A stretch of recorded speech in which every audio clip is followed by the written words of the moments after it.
Unasu, no, 22,000.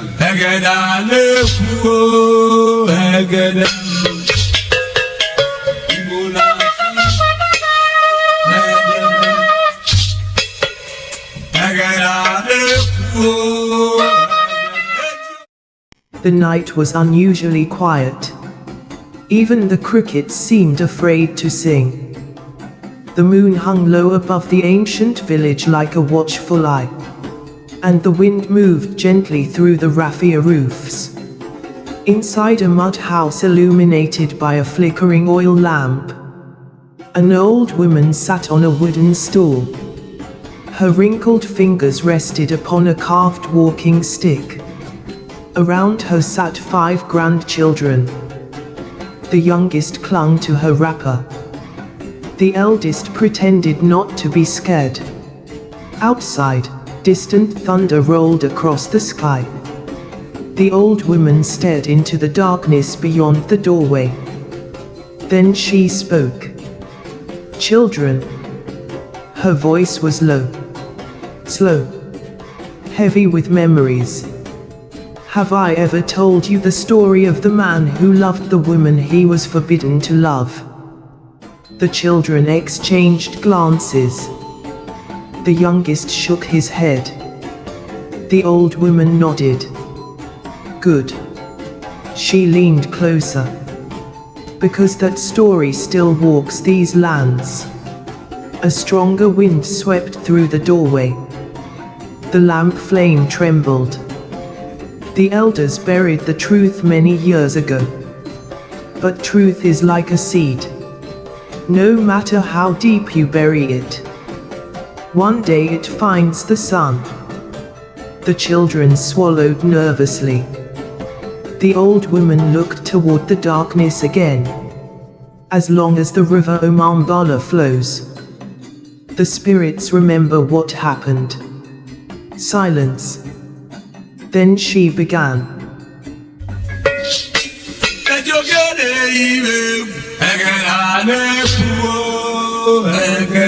Hard roads. Long before electricity reached most villages. Back when moonlight gatherings were richer than gold. Back when ancestral laws ruled stronger than government laws.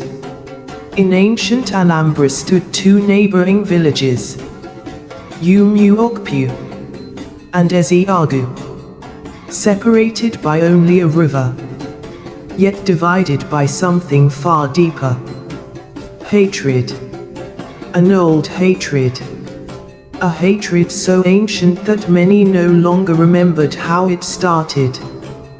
Children inherited it before they inherited names. Young men inherited it before they inherited land. Women inherited it before they learned to cook. The elders always repeated the same warning. Never trust Eziagu. And in Eziagu, the warning was exactly the same. Never trust Unknowingly. The story passed through generations. Many years earlier, during a terrible famine, Unknowingly and Eziagu had been allies. Brothers. Friends. One people. They farmed together. Traded together. Celebrated together. Then came a season of hunger. The crops died. The streams dried. People began to starve. The elders of Unknowingly entrusted Eziagu with their remaining yam reserves. The yams were hidden inside sacred caves, protected by an oath before the ancestors. But one morning, the caves were empty. Every yam gone. Within weeks, hundreds died. Children, mothers, old men. The survivors believed Eziagu had betrayed them. Eziagu denied everything. They swore innocence. But nobody listened. Trust died. Then friendship died. Then peace died. Generations passed. The hatred remained. No marriages. No friendships. No visits. No forgiveness. Anyone who crossed that line became an outcast. That was the law. And in 1943, one man unknowingly walked toward that forbidden line. His name was Obinna. Tall, strong, respected. The only son of Chief Okafor. Many believed he would become the next village leader. Women admired him. Men respected him. But nobody knew what lived inside his heart. Because beneath his confidence, Obinna carried loneliness. A loneliness he never spoke about. At night he often sat alone beneath the Adela tree, watching the stars, wondering why he felt incomplete. His friends laughed often. His family celebrated often. Yet something inside him remained empty, as though someone was missing. Someone he had never met. Then one market day, everything changed. The day began like every other market day. Crowded pathways. Women carrying baskets. Goats wandering freely. Traders shouting prices. Drummers entertaining visitors. The market sat near the river, a neutral ground where both villages traded while avoiding one another. Obinna arrived with baskets of palm oil. As he negotiated with buyers, a scream shattered the noise. People turned. A young woman had collapsed. Her basket spilled across the ground. Oranges rolled everywhere. Nobody moved. Because everyone recognized her. She was from Eziagu, the enemy village. People stepped back. Whispers spread. Leave her. She's one of them. Not our concern. The young woman struggled to breathe. Her eyes fluttered. Fear covered her face. And still nobody helped. Obinna watched. Something twisted inside him. He pushed through the crowd, ignoring every warning, ignoring every step, ignoring every voice. He knelt beside her. The crowd gasped. The young woman's eyes met his. For a moment, the entire market disappeared. The noise vanished. The people vanished. Even time seemed to stop. There was only those eyes. Deep. Beautiful. Filled with sadness. Obinna felt a strange chill travel through his body. A feeling he could not explain. A feeling that frightened him. The young woman whispered weakly, "Please." Then darkness claimed her. Obinna lifted her into his arms. The market exploded with outrage. But he did not care.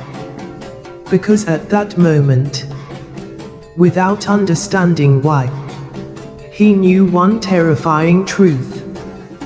The path of his life had changed forever.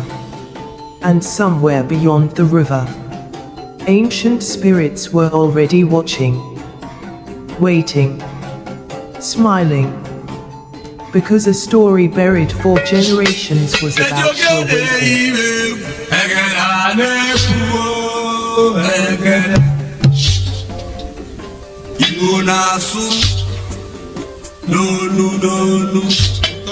The old woman adjusted her wrapper. The children sat closer. Outside, the wind brushed against the walls like unseen fingers. She lowered her voice. And that was how trouble found Obinna. The youngest child swallowed. The old woman continued. The woman regained consciousness shortly before sunset. She found herself lying beneath a mango tree near the riverbank. Obinna sat nearby, watching, waiting. The moment her eyes opened, she became alarmed. She tried to stand. Pain shot through her body. She stumbled. Obinna quickly moved to support her. She pulled away. Fear flashed across her face. "You are from Umuokpu." Obinna nodded.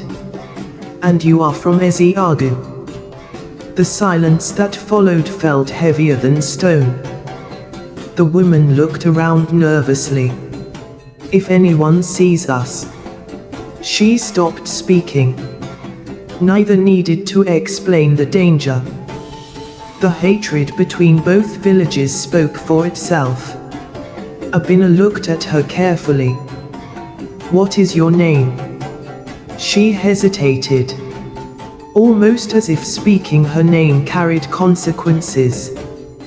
Then she answered, "Adanna." The sound of her name lingered in the air. Obinna repeated it softly. "Adanna." Something stirred inside him. Something unfamiliar. Something dangerous. Adanna quickly gathered her scattered belongings. "I must go." Obinna nodded. But before she left, she turned. Just once. Their eyes met again. Then she disappeared into the gathering darkness. Yet somehow, the darkness seemed to follow Obinna home. That night, sleep abandoned him. He tossed, turned, sat up, lay down again. Every time he closed his eyes, he saw Adanna. Not merely her face, her sadness, her fear, the strange loneliness hidden behind her smile. He could not understand why. He barely knew her. Yet she occupied every corner of his thoughts. Near midnight, he finally rose from his sleeping mat. Outside, the moon illuminated the village.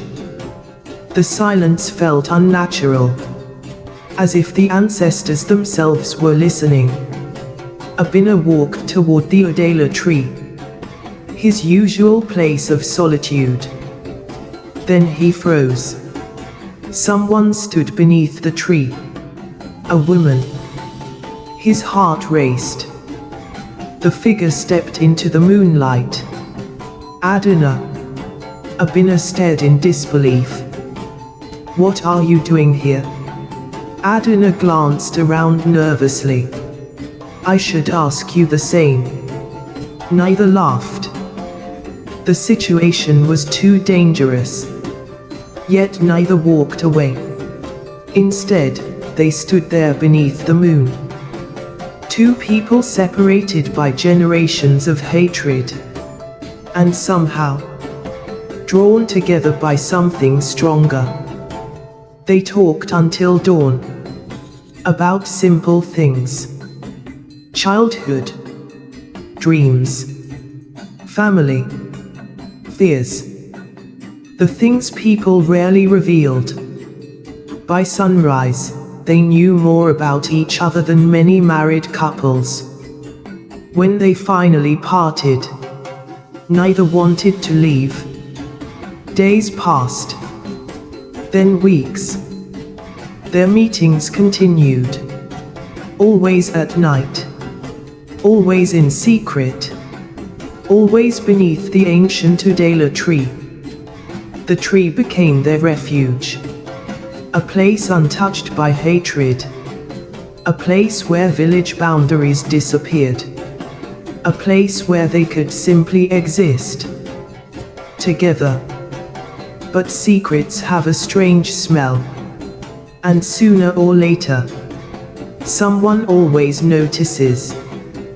One evening, Obinna's closest friend, Chaik, followed him. At first, Chaik suspected nothing. Then he watched Obinna cross the forbidden river path. His confusion became concern. His concern became fear. And his fear became horror. Because he saw Adanna waiting. The daughter of Eziagu. The enemy. Chaik remained hidden among the bushes. Listening. Watching. Unable to believe what he was seeing.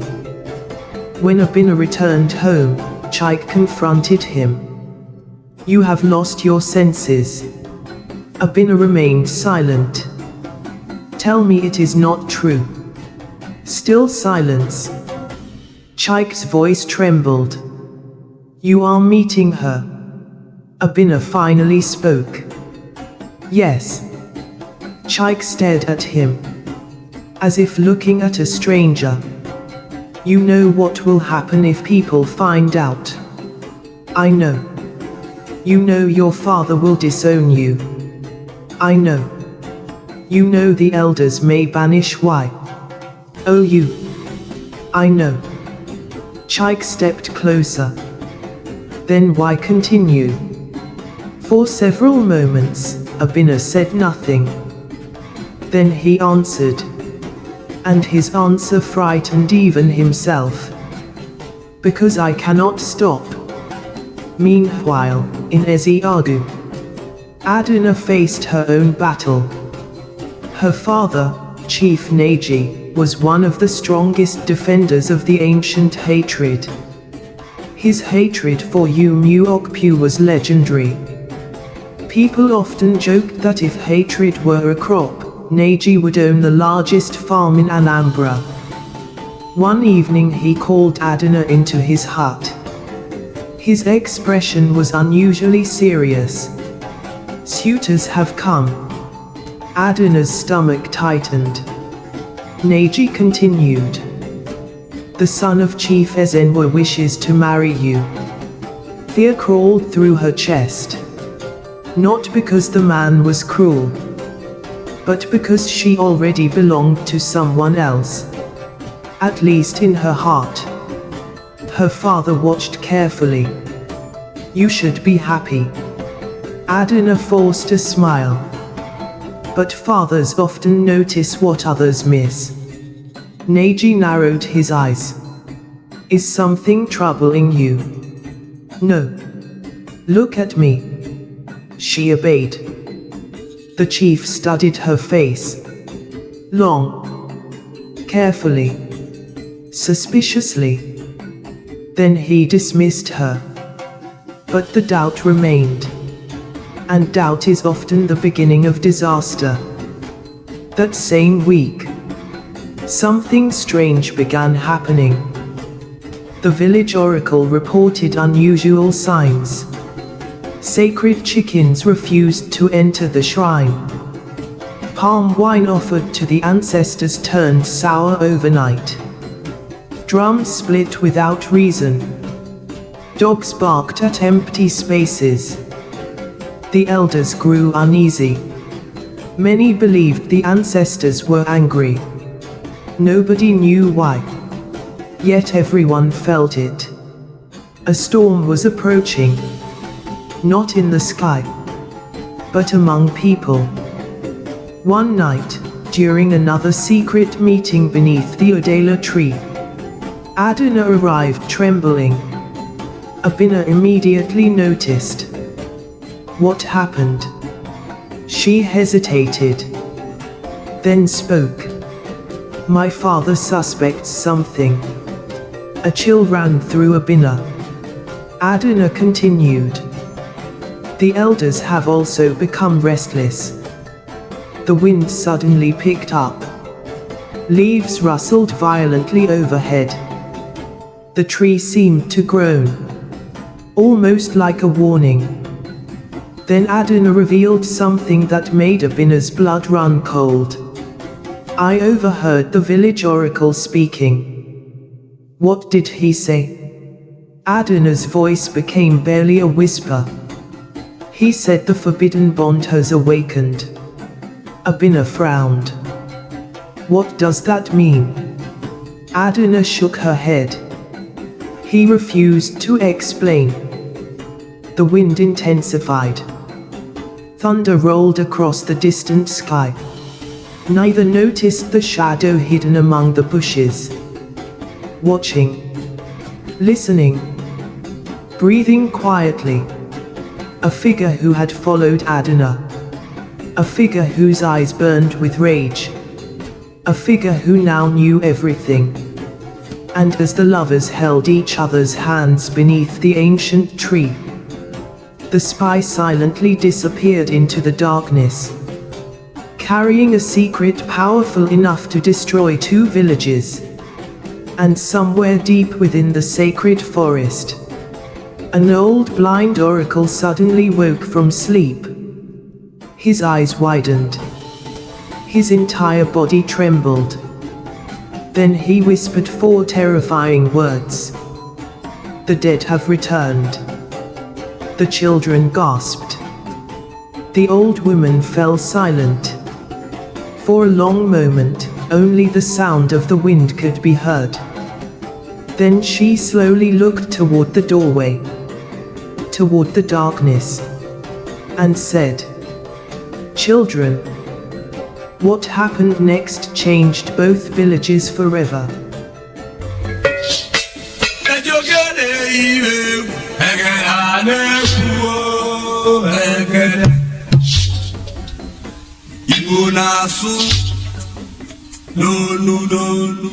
The old woman's eyes seemed distant, as though she was no longer sitting inside the mud house, as though she had traveled back through time. Back to the year 1943. Back to the night everything began to fall apart. The grandchildren sat motionless. Nobody dared interrupt. The old woman continued. The man who had followed Adanna that night did not sleep. Neither did he wait for sunrise. Before dawn painted the sky, he arrived at Chief Nage's compound. Breathing heavily. Sweating. Terrified. Chief Nage emerged from his hut carrying a lantern. His face darkened immediately. What is it? The man struggled to speak. Then the words came. The rumor is true. Chief Nage's eyes narrowed. What rumor? The man lowered his head. Your daughter is meeting a man from Okpu. Silence. A terrible silence. The kind of silence that comes before destruction. The lantern slipped slightly from Nage's hand. His breathing slowed. Dangerously slow. Who? The messenger hesitated, then answered, Obinna. For several moments, Chief Nage simply stared into the darkness. His face revealed nothing. No anger. No surprise. No emotion at all. And somehow, that was even more frightening. When morning arrived, Adanna noticed something strange. The entire compound felt different. The servants avoided eye contact. Her younger cousins whispered whenever she passed. Even the birds seemed absent. An uneasy feeling settled in her chest. Then she saw her father waiting outside. Seated. Silent. Watching. Adanna immediately knew. He knew. The truth had found him. Chief Nage pointed to the ground. Sit. Adanna obeyed. The chief looked at her. Not as a father. As a judge. As an executioner. As I sit here. His voice was calm. Too calm. I will ask only once. Adanna's heart pounded. Are you meeting a man from Umuokpu? The world seemed to stop. She could lie. Many people would. Many people had. But Adanna knew her father. He already possessed the answer. He was merely testing her courage. Slowly. She nodded. The sound that escaped Chief Nage's mouth was unlike anything Adanna had ever heard. Not a shout. Not a cry. Something darker. Something broken. His hand struck the wooden stool beside him. The stool shattered instantly. Servants jumped in fear. Birds scattered from nearby trees. You have disgraced this family. Adanna flinched, but remained silent. You have disgraced your ancestors. Still silence. Chief Nage rose, his entire body trembling. If your mother were alive. He stopped speaking. The pain in his eyes lasted only a second. Then anger replaced it. From this moment, his voice echoed through the compound. You will never leave this house. Across the river, disaster arrived at Obinna's doorstep as well. Chike had tried to protect his friend. He had truly tried. But secrets become heavier with every passing day. Eventually, the secret escaped. By midday, the entire village knew. Women whispered near the stream. Farmers abandoned conversations when Obinna walked past. Children pointed at him. Some elders refused to greet him. By evening, Chief Okafor summoned his son. The atmosphere inside the chief's hut felt suffocating. Several village elders sat in silence, waiting, watching, judging. Obinna stood before them, unbowed, unafraid. Chief Okafor's voice cracked with disappointment. Tell me the rumors are false. Obinna remained silent. The chief's eyes filled with pain. My son. Still silence. Then Obinna spoke. They are true. The elders exploded, shouting insults, condemnation. One elderly man stood abruptly. This is madness. Another struck the floor with his staff. He must be punished. A third elder spat on the ground. He has betrayed his people. But Chief Okafor said nothing. He simply stared at his son. And what hurt him most was not the scandal, not the shame, not the anger. It was the certainty in Obinna's eyes. The certainty of a man who would not change his mind. 3 days later, the two villages gathered at the sacred square. An event this rare usually happened only during war or catastrophe. Thousands arrived.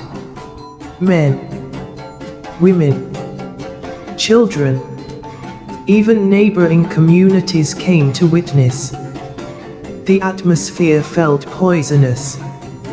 The air itself seemed angry. At the center stood the blind oracle.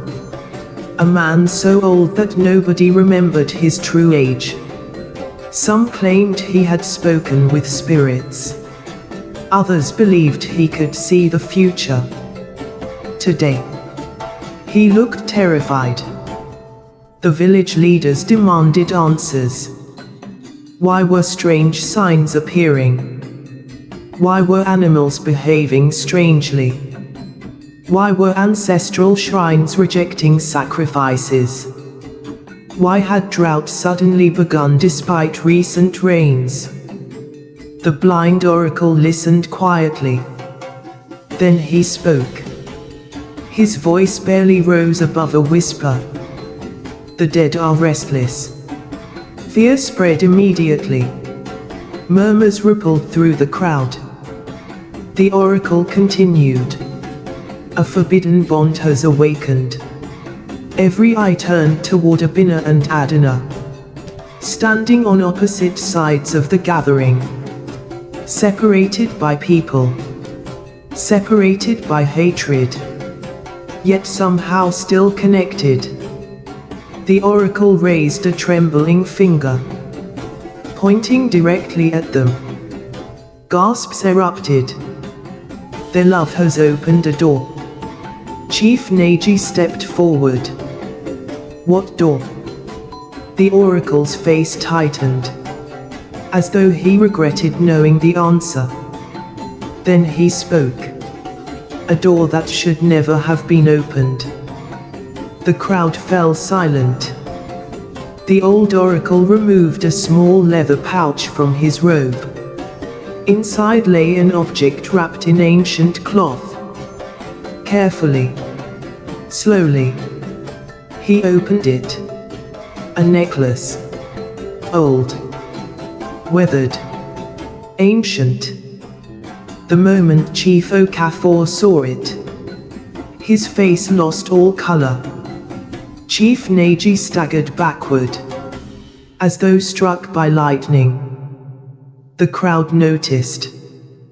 The elders noticed. The oracle noticed. And suddenly, everyone knew. The two chiefs recognized the necklace. But why? The oracle spoke again. This belonged to Ngemdilim. The name echoed through the square. Nobody younger understood. But the oldest villagers froze. Their eyes widened in horror. Because Ngemdilim was not merely a name.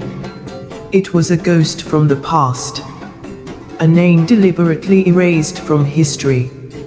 A name forbidden inside both villages. Chief Okafor's lips trembled. No. The oracle nodded slowly. Yes. The chief looked ready to collapse. The crowd became restless. People demanded answers. Who was Ngemdilim? Why was everyone afraid? What did this have to do with Obinna and Adanna? Then something shocking happened. Chief Neji shouted. Lies. The entire square froze. The chief's face twisted with panic. Not anger. Panic. A panic so intense it betrayed him. The oracle turned toward his voice. You know the truth. Chief Neji's breathing became uneven. The oracle pointed toward both chiefs, and then spoke words that changed everything. Your villages were never enemies. Silence. Absolute silence. The crowd could barely breathe. The oracle continued. The story of the stolen yams was a lie. A collective gasp swept through thousands of people. The world seemed to tilt. Nothing made sense anymore. Everything they believed, everything they inherited, everything they fought over. Could it all be false? The oracle lowered his head. The betrayal came from one man. The crowd leaned closer. Every heartbeat felt louder. Every breath felt heavier. Then the oracle revealed the name. And the moment he did, Chief Neji dropped to his knees. because the betrayer was not from Umuokpu, and he was not from Eziagu.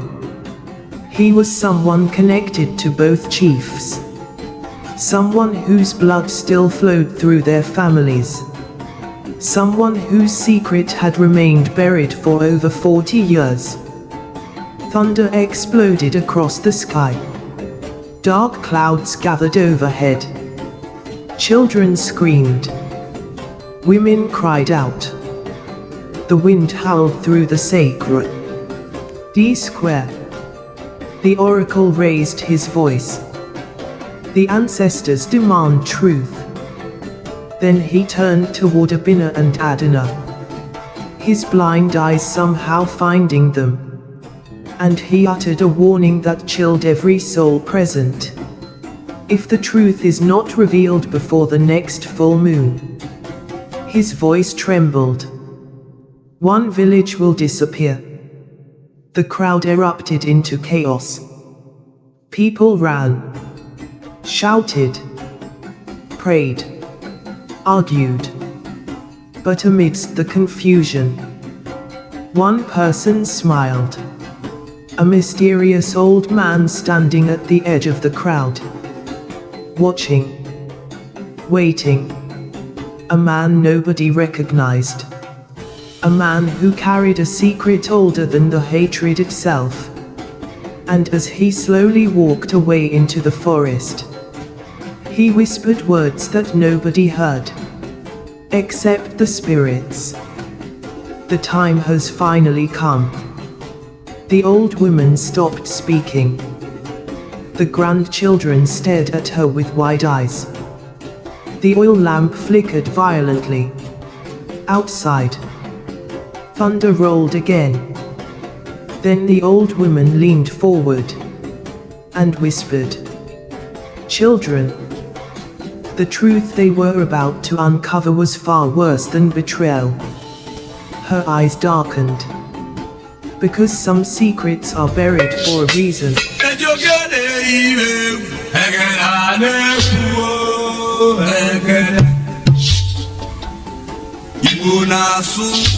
The old woman sat quietly. The children could hear the wind outside. Nobody moved. Nobody blinked. The story had become bigger than a forbidden love. Bigger than two villages. Bigger than hatred itself. The old woman slowly looked at each grandchild. Then she continued. The night after the gathering at the sacred square was unlike any other. No drums sounded. No moonlight songs echoed through the villages. No laughter emerged from family compounds. Fear had settled over both communities, like a dark cloth covering everything. The oracle's warning haunted every household. One village would disappear, and nobody knew how, or when, or why. Meanwhile, Obinna could not sleep. His thoughts raced endlessly. The stolen yams, the necklace, Nkemdilim, the mysterious old man. Nothing made sense. Near midnight, a small stone struck the side of his hut. Tock, tock, tock. Obinna rose immediately. He stepped outside. A young boy stood waiting, breathing heavily. "Someone wants to see you." "Who?" The boy pointed toward the forest. "He said you would understand." Then the boy ran away, leaving Obinna alone. Curiosity overcame fear. Obinna followed the narrow path into the forest. The deeper he walked, the colder the air became. Owls watched from tree branches. The darkness felt alive, almost aware of his presence. Then he saw him. The mysterious old man from the gathering, standing beside an ancient iroko tree. Waiting. Obinna approached cautiously. "Who are you?" The old man smiled. A sad smile. The smile of someone carrying unbearable memories. "My name is Eziani." Obinna frowned. The name sounded familiar. Very familiar. Then realization struck. Eziani. The same name mentioned in old village songs. The same name believed to have died decades ago. Obinna stared. "That is impossible." Eziani nodded. "Many impossible things are true." For several moments neither spoke. The forest remained silent. Then Eziani finally said something unexpected. "I knew your grandfather." Obinna's heartbeat quickened. The old man continued. "I also knew Adanna's grandfather." A chill crawled down Obinna's spine. Eziani's eyes became distant. Lost in memories. "I knew Ngemdilim." The forest suddenly felt colder. Eziani sat on a fallen log. His voice softened. "What I am about to tell you was buried 4 to 5 years ago."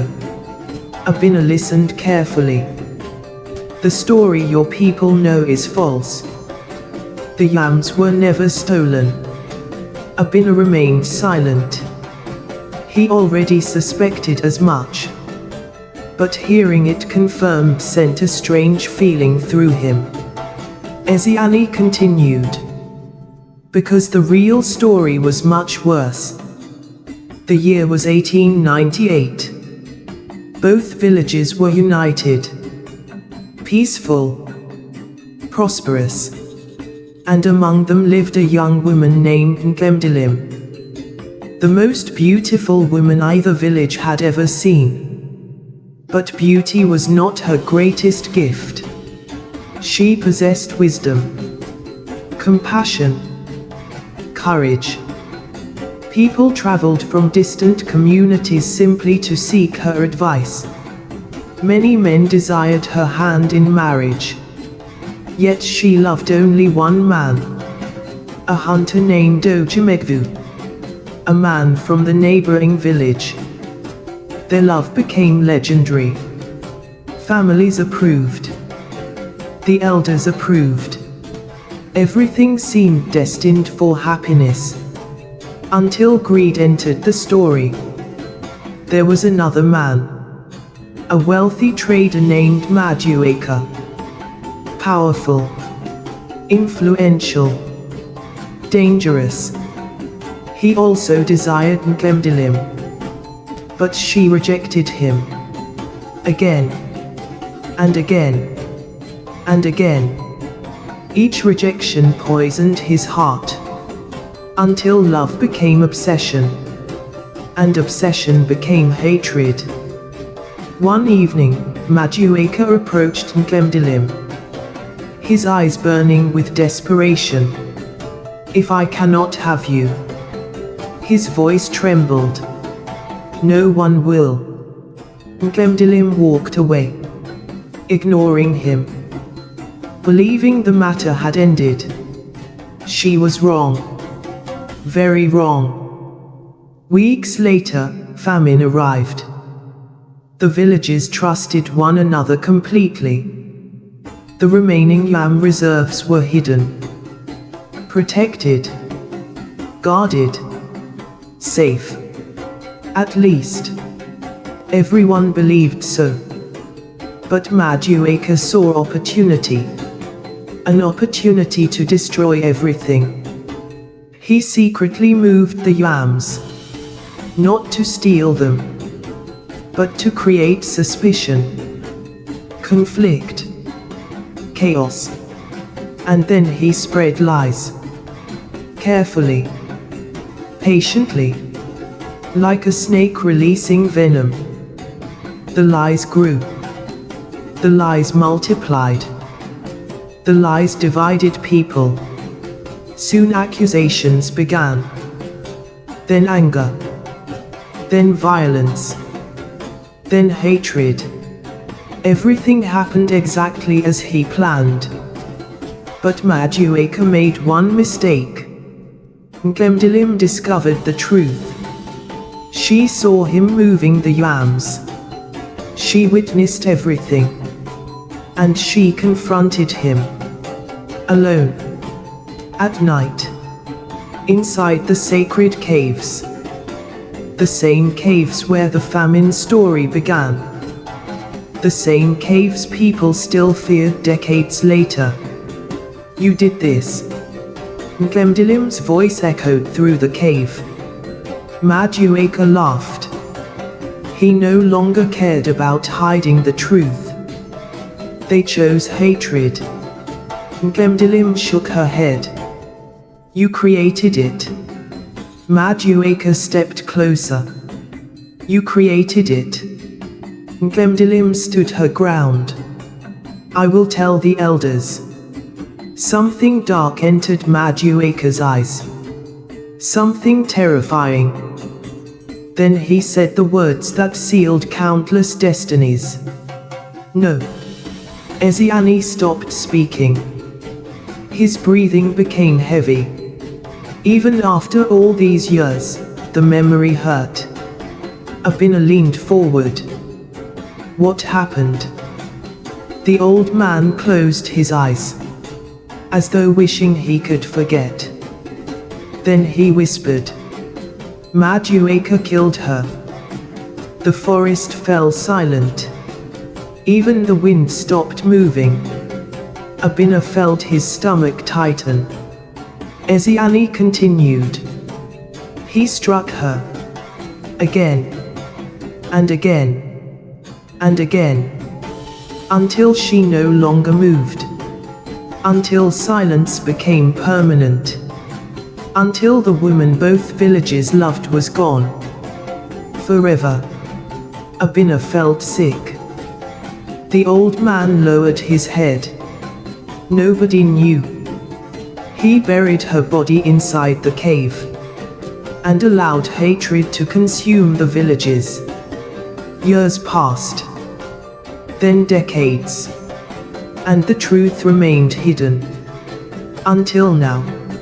Obinna's mind raced. Something still didn't make sense. If Madueka was responsible, why had the chiefs reacted so strangely? Why had Chief Neji fallen to his knees? Why had Chief Okafor looked terrified? Then Eziani revealed the answer. And the answer changed everything. Madueka had children. Obinna stared. The old man nodded. He had 2 sons. A strange feeling settled in Obinna's chest. The pieces were beginning to connect. Eziani continued. One son remained in Umuokpu. The other settled in Eziagu. Obinna's eyes widened. The old man looked directly at him. And spoke the truth. The blood of Madueka flows through both villages. Obinna struggled to breathe. No. Eziani nodded. Yes. The old man pointed toward the distant villages. Chief Okafor and Chief Neji are descendants of Madueka. The world seemed to spin. The hatred. The conflict. The division. Everything had originated from their own ancestor. Then Eziani revealed something even worse. Something no one expected. Something that explained the oracle's warning. Something that transformed the forbidden love into a nightmare. The old man's voice became barely audible. Nglemdilim did not die alone. Obinna froze. What do you mean? The old man looked away. His eyes filled with sorrow. Then he spoke. and his words shattered reality. She was carrying a child. Obinna's blood turned cold. A child. The child of Ojimegvu. The child that never lived. The child buried with her. The child whose spirit had never found peace. Suddenly the forest erupted with wind. Branches snapped. Leaves swirled violently. The old man rose, terrified, looking toward the darkness, as if sensing something unseen. Then he whispered, "It has heard us." Obinna felt a presence, watching, waiting, listening, somewhere among the trees. Then came a sound, a cry. Not human, not animal, something else, something ancient, something filled with pain. The sound echoed through the forest, through the river, rough both villages. And at that exact moment, the full moon emerged from behind the clouds. Blood red, glowing, unnatural.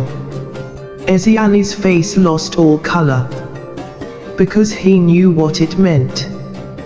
The spirit of Ngemdilim's unborn child had awakened, and it was searching for justice.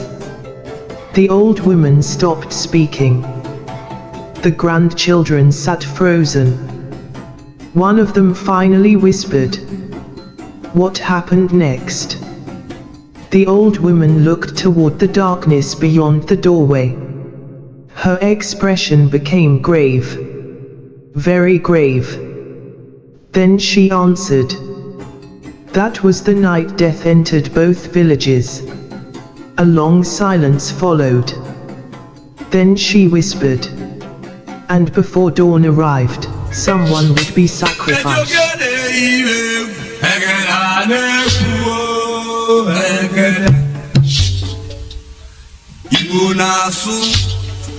The old woman's voice dropped to almost a whisper. The grandchildren leaned closer. Outside, rain had begun to fall. Softly, steadily, as if the heavens themselves were listening. The old woman took a deep breath, then continued. The night the blood-red moon appeared, neither Umu Okpu nor Eziagu slept. Fear traveled from compound to compound. Children cried. Dogs barked endlessly. Elders sat awake beside dying fires. Everyone felt it. Something was coming. Something ancient. Something angry. Near midnight, the blind oracle summoned both villages to the sacred square. Nobody refused. The oracle had never called such a gathering before. Men arrived carrying torches. Women clutched their children. The chiefs stood at the front, their faces pale, their shoulders heavy. The atmosphere felt suffocating, as though invisible eyes watched from every direction. The oracle stood beside the shrine, trembling, not from age, from fear. Then he spoke. "The ancestors have spoken. Silence. The curse can be broken." Hope flickered across the crowd. For a brief moment. Then the oracle finished his sentence. "But a sacrifice must be made." The hope vanished. The crowd erupted. Questions. Cries. Arguments. Fear. The oracle raised his staff. Instant silence returned. Then he revealed the condition. The truth must be spoken before all people. The chiefs exchanged nervous glances. The oracle pointed directly at Chief Okafor, then at Chief Neji. You will confess what your families have hidden. The chiefs lowered their heads, because they knew. They had always known. Not everything, but enough. Enough to understand that their families carried the stain of Madueka's crime. Enough to know their ancestors had chosen silence over justice. Enough to know their villages had suffered because of cowardice. Chief Okafor stepped forward first. His voice cracked. My grandfather knew Madueka was guilty. Gasps spread through the crowd. The chief continued. He discovered evidence years later. People stared in disbelief. Chief Okafor lowered his head, but he hid it. A woman began to cry. An old man dropped to his knees. Generations of suffering. Generations of hatred. All because someone had chosen silence. Then Chief Neji stepped forward. Tears filled his eyes. My grandfather also knew. The crowd erupted. Some shouted in anger. Others wept. The chief raised his voice. They agreed never to reveal the truth, because they feared the shame. The words struck the crowd like thunder. The villages had not been destroyed by betrayal. They had been destroyed by pride. The oracle nodded slowly. The truth has been spoken. A powerful wind swept through the square. Torches flickered violently. The blood-red moon brightened. Yet the oracle's expression remained troubled. Something was still wrong. Then the ground shook. Not violently. Just enough. Enough for everyone to feel it. Children screamed. Women clung to one another. The shrine bells began ringing by themselves. The oracle's face turned pale. No. His voice trembled. It is not enough. The crowd froze. What do you mean? The oracle stared at the moon. Then he answered. The spirit demands more. Suddenly Adanna collapsed. Obinna rushed forward, catching her before she struck the ground. Her body felt ice cold. Her eyes opened slowly. But the voice that emerged was not hers. It was deeper, older, filled with sorrow. The entire square froze. The spirit had entered her. And when it spoke, everyone listened. You remembered the crime. The voice echoed unnaturally. But you forgot the victim. Terror spread across the crowd. The spirit continued. For 45 years. Its voice cracked with pain. My mother remained buried. People began to understand. Nkemdilim. The spirit was speaking of Nkemdilim. The forgotten woman. The woman whose death created everything. The voice grew stronger. She was denied justice. The wind intensified. She was denied honor. The trees groaned. She was denied remembrance. Lightning split the sky.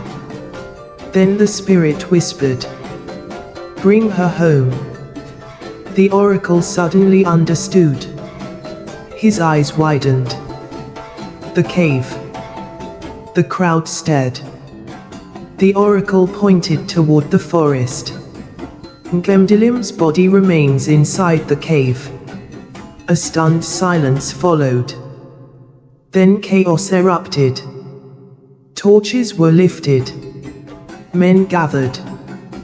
The chiefs led the way, and the entire village marched into the forest. The journey felt endless. The rain poured heavily. Thunder shook the earth. Yet nobody turned back, because everyone knew this was the moment the truth would finally emerge.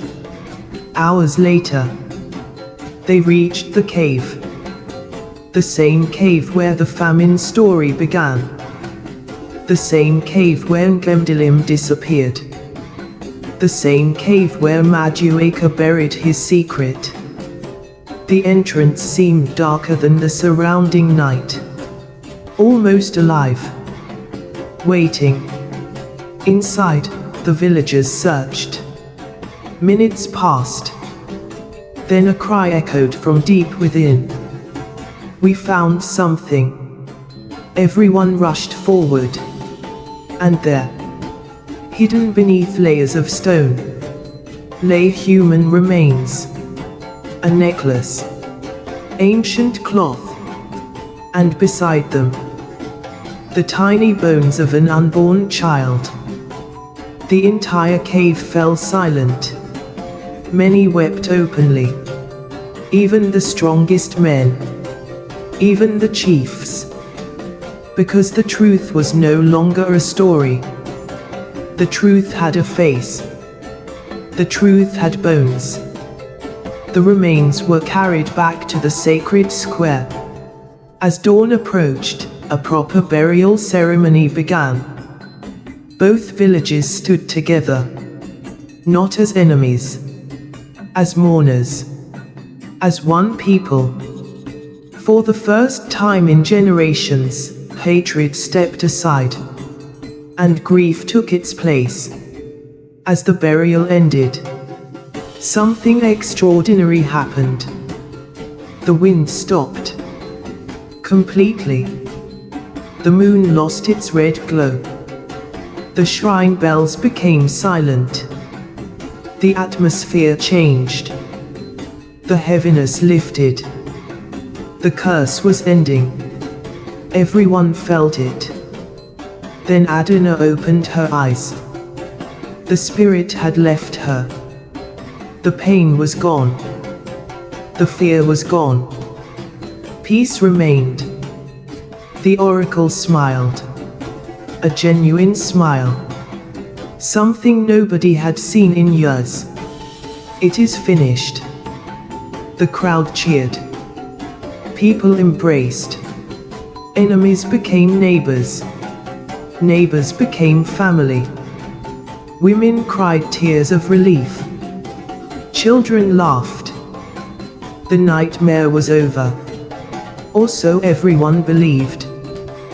Then the oracle called Obinna and Adanna forward. The square became quiet once more. The old man looked at them carefully. Then he revealed one final truth. One final secret. One final shock. Ngemdilim's spirit never awakened because of the curse. The crowd frowned. The oracle continued. It awakened because of them. He pointed at Obinna and Adanna. They reminded her of the love that was stolen. Silence. The oracle smiled gently. Their love reopened the wound. But it also healed it. Tears filled Adanna's eyes. Obinna squeezed her hand. For the first time since their troubles began. Nobody objected. Nobody complained. Nobody protested. Because everyone finally understood. Love had not been the problem. Hatred had. Months later, the villagers held the largest celebration in their history. Drums echoed through the valleys. Dancers filled the square. Palm wine flowed freely. Songs of unity replaced songs of division. And at the center of it all stood Obinna and Adanna, preparing to marry. The wedding lasted 3 days. People traveled from distant communities to witness it. The union represented more than marriage. It represented healing, forgiveness, a new beginning. The end of one story, and the beginning of another. The old woman stopped speaking. The grandchildren sat silently, absorbing every word. The rain outside had ended. Only the sound of dripping water remained. One child finally asked, "Grandmother?" The old woman smiled. "Yes. Did this really happen?" The old woman stared into the darkness beyond the doorway. For a long moment, she said nothing. Then she smiled again. A mysterious smile. The kind that hides secrets. And she answered, "Every village has stories." The children waited. The old woman leaned closer, then whispered, "But the most dangerous stories," her eyes narrowed, "are the ones that are true." The lamp flickered. The wind passed through the doorway.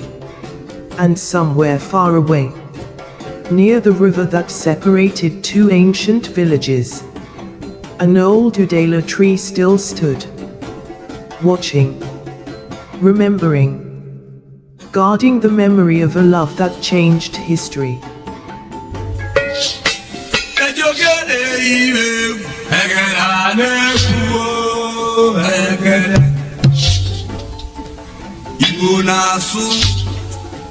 No, 22,000.